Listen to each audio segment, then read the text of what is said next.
Thank you for joining us, Chatri. What a great event tonight. Can you share with us your overall thoughts on the event? I think the main card was crazy. I think it was TKO, KO, KO, KO, and then an all-out war, and then another all-out war. It was just, I mean, the co-main and main were just, insane. There's a little bit of controversy at the main event of the Christian Lee versus Oak fight. What are your thoughts on that one? I thought it was a very close fight, but I personally thought the judges got it wrong. I thought Christian Lee won unanimously. I thought that he had effectively two knockdowns, right? He had one really, really spectacular knockdown. I think it was a second or third round. And in the fifth, again, he was about to finish Oak.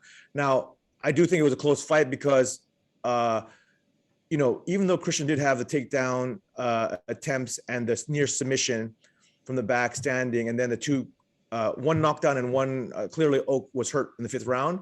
Oak landed a lot of straight rights. So it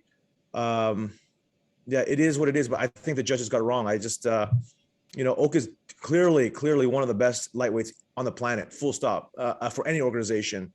Oak, Rayun just went through Marat, Eddie, and then, he had a very close fight with Christian.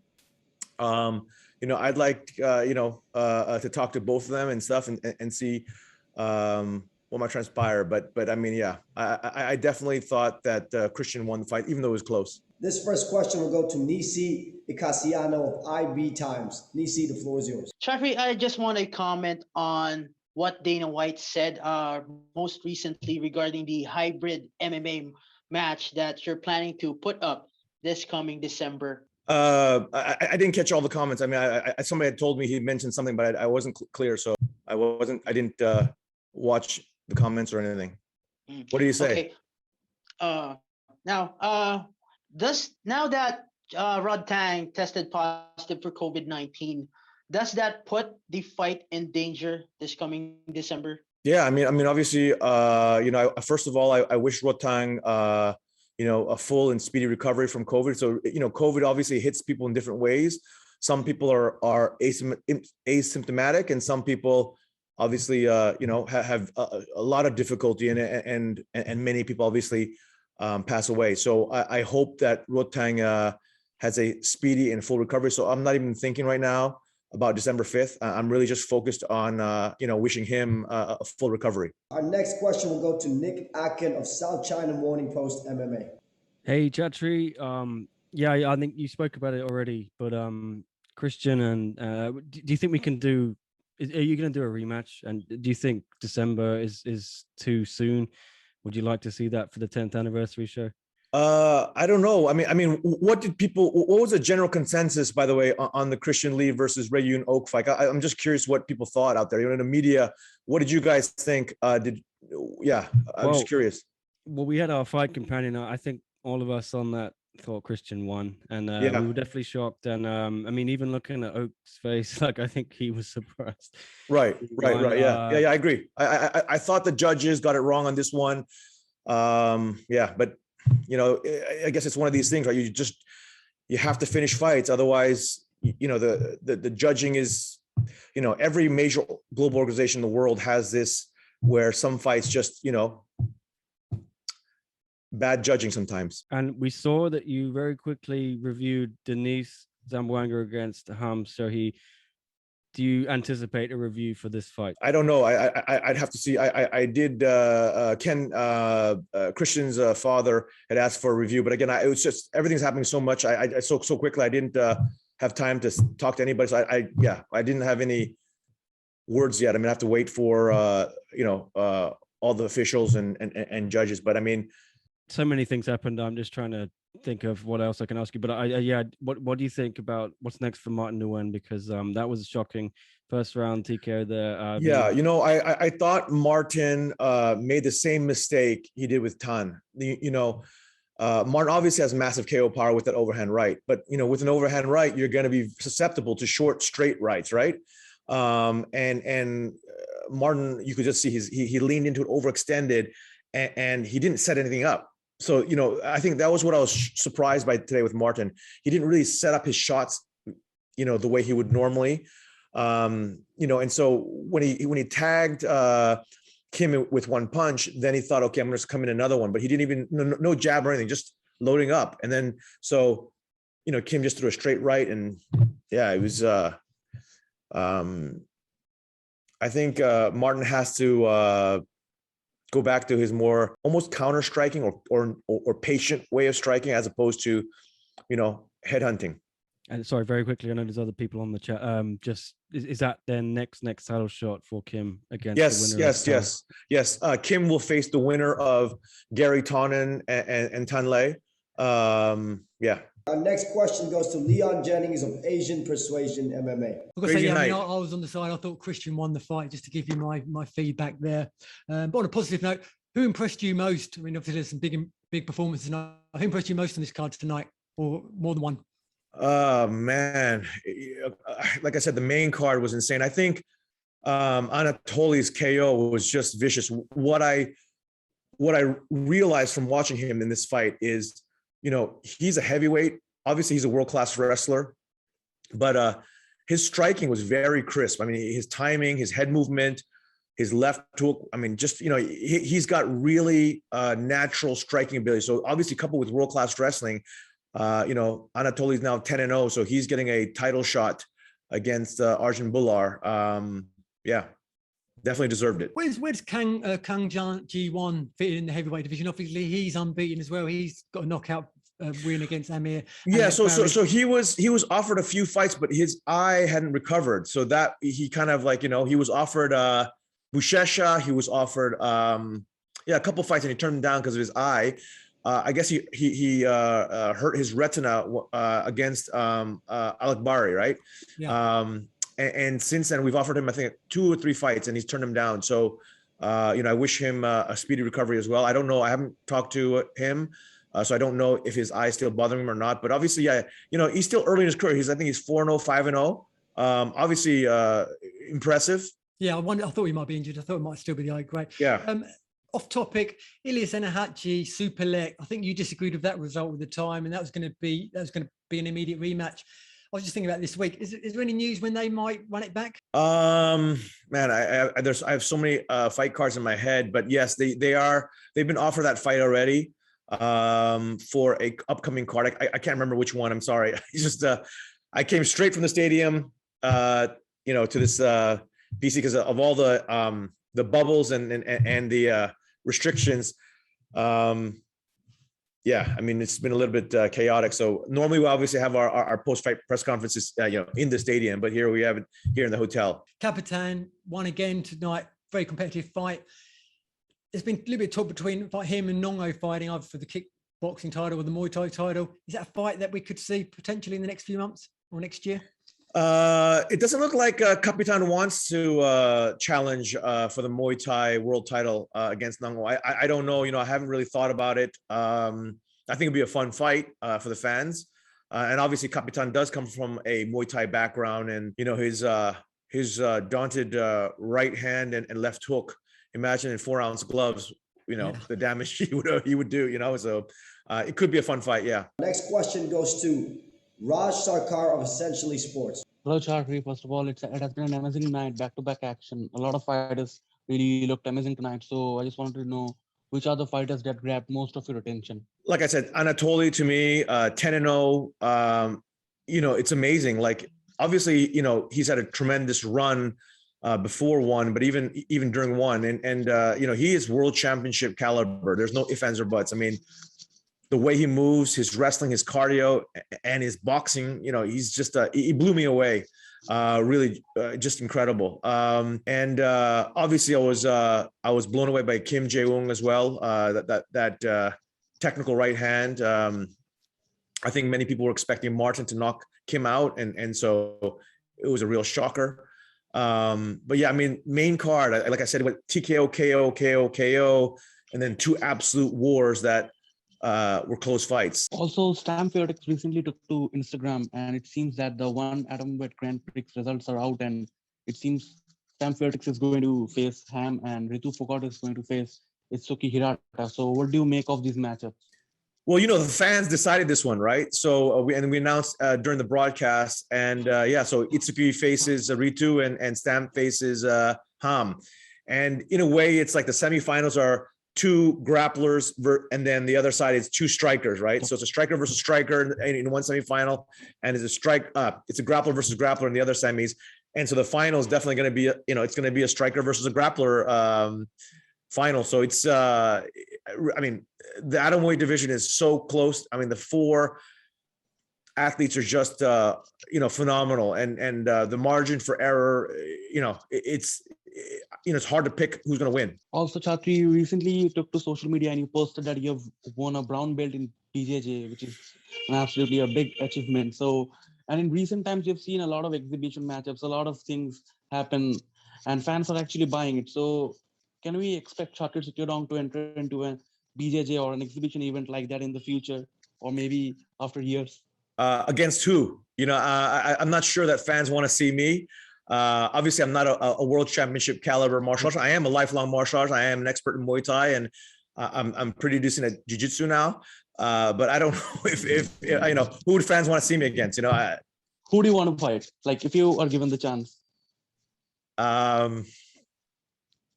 Anyone from the celebrities? Yeah, or I haven't even ever given it honestly a serious thought.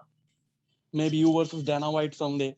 Yeah, I mean, fans obviously always joke around about that one, but I don't think Dana is up for fighting. Thank you, Raj. We're gonna open the floor to Jude Briosis of Overtime Heroics MMA. I also thought Christian won, but straying away from that controversial main event.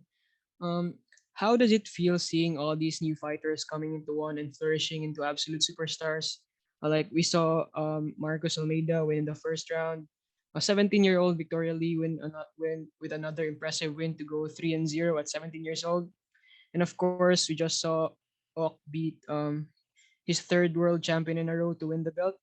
Is it pleasing to see these talents grow and reach the stars at one championship? Yeah, we're again constantly scouring the globe. We have a scouting team all over the world. We look for the very, very best rising stars or established stars who are up for free agency and who are thinking about exploring other options. We're always in discussions with athletes all over the world. So, I always tell the competition team we have to upgrade our roster every day, every week, every month. Even though again, many of the division I would argue are the world's best already, but you still want to keep that pipeline of the world's best talent coming in. So I think every division you can see just in the last 12 months what's happened with the heavyweight division, right? So it's a really exciting time for one right now. Our next question will go to Kyle Siegel of Going Live Podcast. Good. No, thanks again for, giving us a great card. Congrats on your brown belt. That's awesome. Thank you. I'm sure that's something we won't see Dana ever doing anytime soon. But I don't think Dana knows how to fight, right? I think, I mean, it's different. I've been doing Muay Thai for 37 years, still train every day. I do BJJ 5-6 times a week. So. Of course, but no. So I wanted to ask you, with the Rongtang COVID incident, of course, we want nothing more than him to get better. But sounds like you're just trying to pioneer more MMA, kind of matches. And do you think if it goes well, Rongtang recovers, he fights DJ, that you're just going to keep going this through different divisions too, creating this new style? This whole Rongtang DJ thing was what I asked my team was, I said, look, we're doing a 10th year anniversary. There's going to be the biggest show in the history of the company. And we want to do something spectacular and something different. And I said, let's also pay, homage to Asian MMA and the history of Asian MMA. Pride still, prior to one at the time was the greatest martial arts organization in the world. And Pride, I think, was 10 years, and then eventually, it got bought out. This is our 10th anniversary. I said, look, let's do something, obviously, with world title fights, but then at the same time, let's do something that celebrates, the true spirit of, what Japan has started. I don't think people realize Shuto is actually the first mixed martial arts organization in history. I think it was started in 1983 or 84, around there.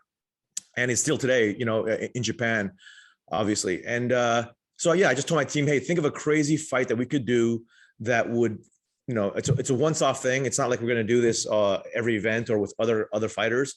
It was just a crazy idea to celebrate, Asian MMA.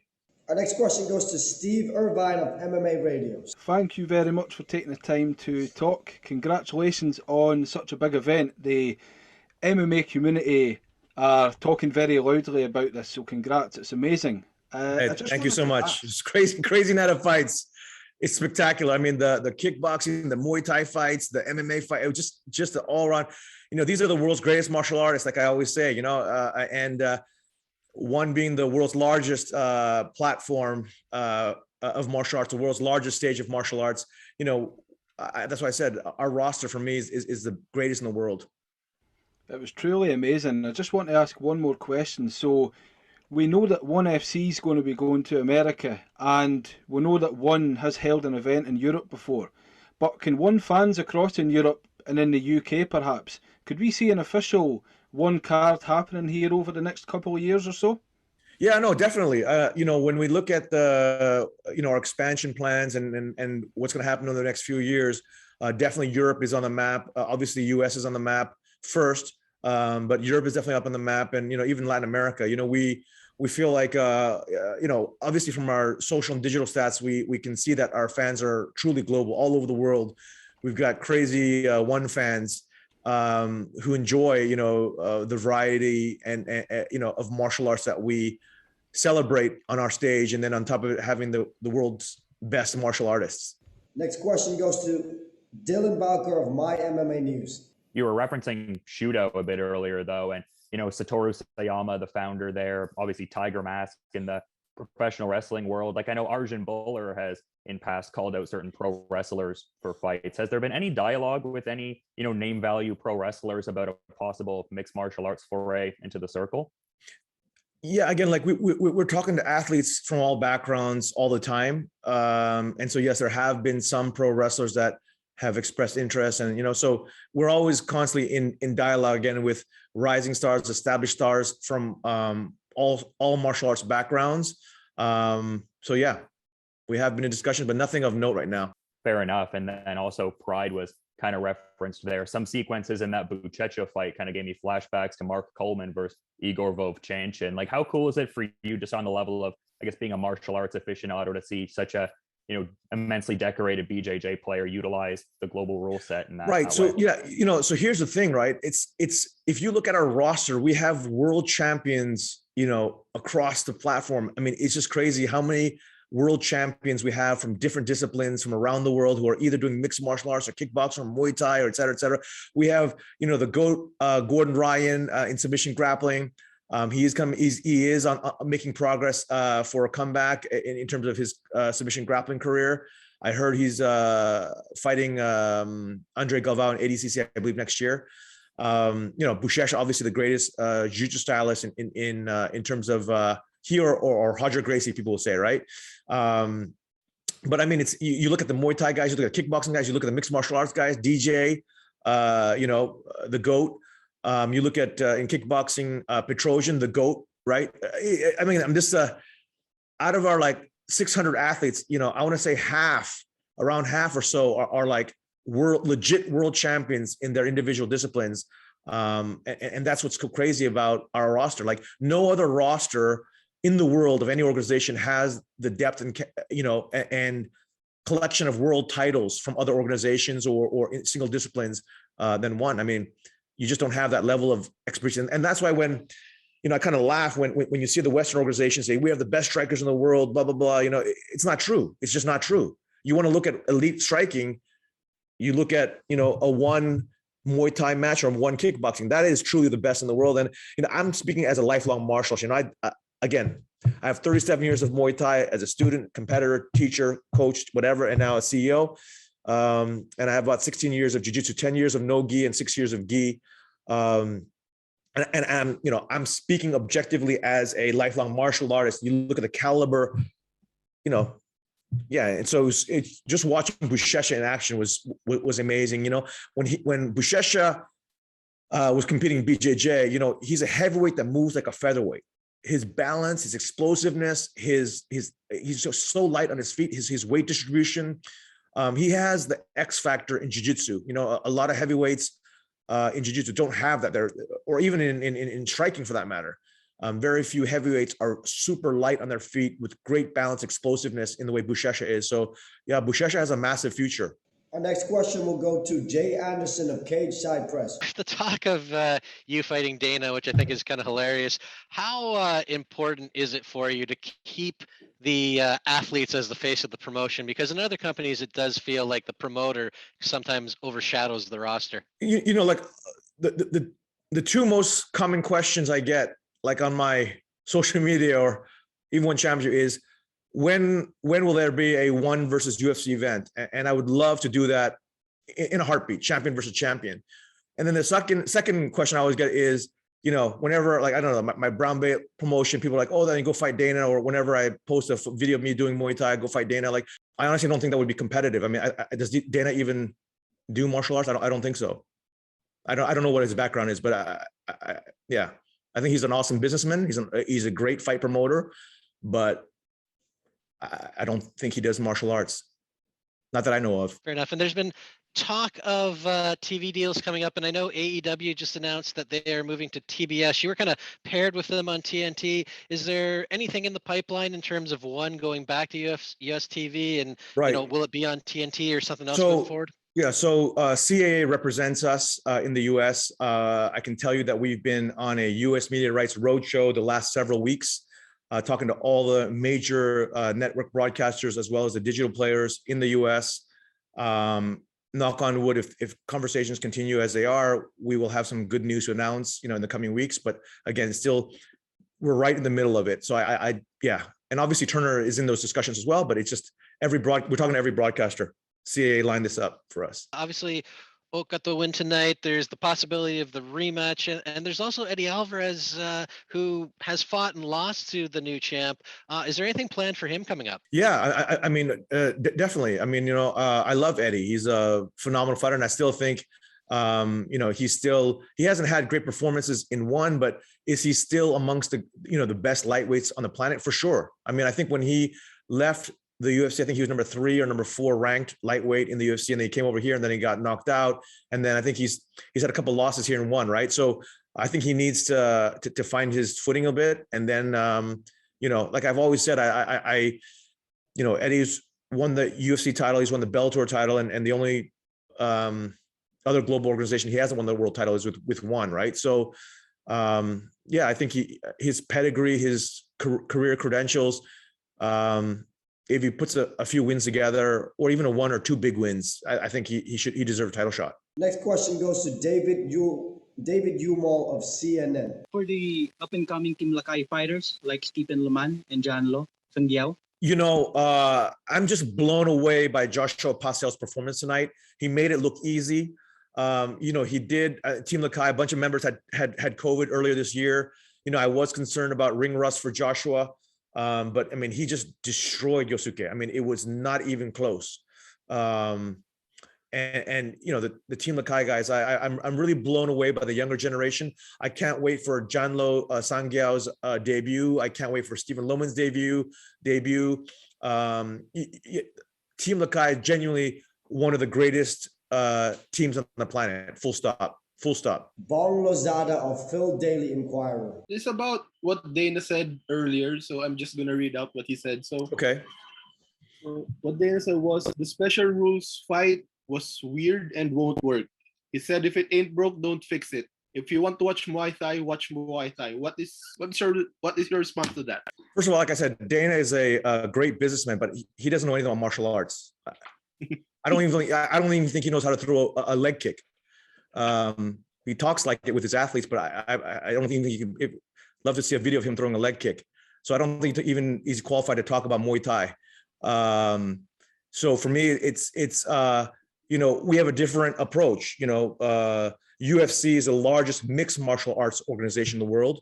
ONE is the largest martial arts organization in that we have many verticals of martial arts, right? We have mixed martial arts, we have Muay Thai, we have kickboxing, we've even had a boxing world title fight, we've had submission grappling. You know, we try to, you know, excite and delight and surprise combat sports fans from all over the world and from all genres. We really try and we spent a lot of time, or I did, thinking about our hashtag and you know, our hashtag is We Are ONE. in many ways, it's not just about martial arts being one. You know, I mean, I do believe all martial artists on the planet, irrespective of whether it's karate or taekwondo or wrestling or boxing or Muay Thai, you know, we're all on the same path, man. Like for me to, again, like, I just think back to my 16 years in jiu-jitsu. You know, that path is the same thing for a karateka, for a, you know, a wrestler, for anything. So it's like, yeah, I mean, one is the home of martial arts. So I like, you know, obviously, yeah, I mean, he can take whatever digs at one he wants. I'll take a dig at his leg kicks. I'll post a video of me kicking, doing leg kicks, and let's see if he can do a leg kick. Or I'll do a picture of me rolling, a video of me rolling, and let's see if Dana can roll. Thanks, Or I'll roll Chatri. with him. Or I'll leg kick him. Chatri, this next one is from Ivan Degat, Philippines. The question is, considering what happened to Christian and Denise earlier this month, are you now looking to review one scoring rules and possibly make amendments? No, you know, the scoring system of one is based on the roots of martial arts. You know, when you have a 10-point must system, especially for like mixed martial arts, you can have lay and pray. And that is not, you know, take down in the last 10 seconds, you take someone down and you win the round, and 3 rounds later, you win the fight. That's not martial arts to me. Like, martial arts at the root of it is, can you defend yourself in a self-defense situation? Now, I mean, if you think about 5,000 years ago in Asia, when martial arts was born, it's about that, its root, and across the entire continent of Asia, everyone learns martial arts for a real fight. And for me, our rules is about a real fight. It's not about a game, it's a real fight. And may the best man or woman win in a real fight. So that's why we judge the fight in its entirety. That's why a near finish, like a KO or submission or damage, is considered the most, in terms of weighting on our judging system. So it would be like a real street fight, right? Imagine you're in a street fight, and for 14 minutes, there's dancing, and he's just jabbing. And the last minute, you pick the person up, dump him on his head, ground and pound him, and he's, barely conscious. Who won the fight? The guy who jabbed for 14 minutes and scored points, or the guy in 1 minute? Because if it was a real street fight, that's how it'd be judged, right? You'd be like, dude, the guy's out. So that is the kind of the ethos of real martial arts, is about, can you defend yourself in a self-defense situation? So that's what that's kind of that is the philosophy behind one. This last question is from Tudor Leonte of Sherdog. My question here for you is: one planning to resort to pre-recorded events again in the future? You never know because of COVID, right? I mean, I'm so grateful to the Singapore government for creating a bubble for one. So we've had all these events, all along. But it's a crazy time all over the world. In Asia, all the borders are still shut. It takes special permission to fly and to enter a country and quarantine, all that stuff.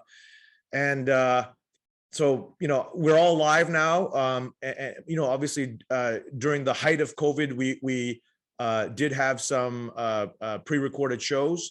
And it's just so we could get the volume of athletes competing is the essence of it. But if I look forward, I think the plan for one is to always be all live with the greatest martial arts on the planet. That's the game plan, right? That's always been since day one. It's just that we're in extraordinary times. Before the COVID-19 outbreak, I heard rumors about a European debut for one championship. Is this something that is still interesting to you, to do in the future? There are so many rumors about us going to this country or that country or this region or that region. I don't want to comment. I mean, we have tons of European fans. We have tons of, North American fans and Latin American fans, and obviously fans across Asia. I've made no bones about it. We do want to go to the US. Actually, we would have already been in the US if it wasn't for COVID, right? So, I mean, Europe is, Europe loves martial arts as well. And we have a lot of fans.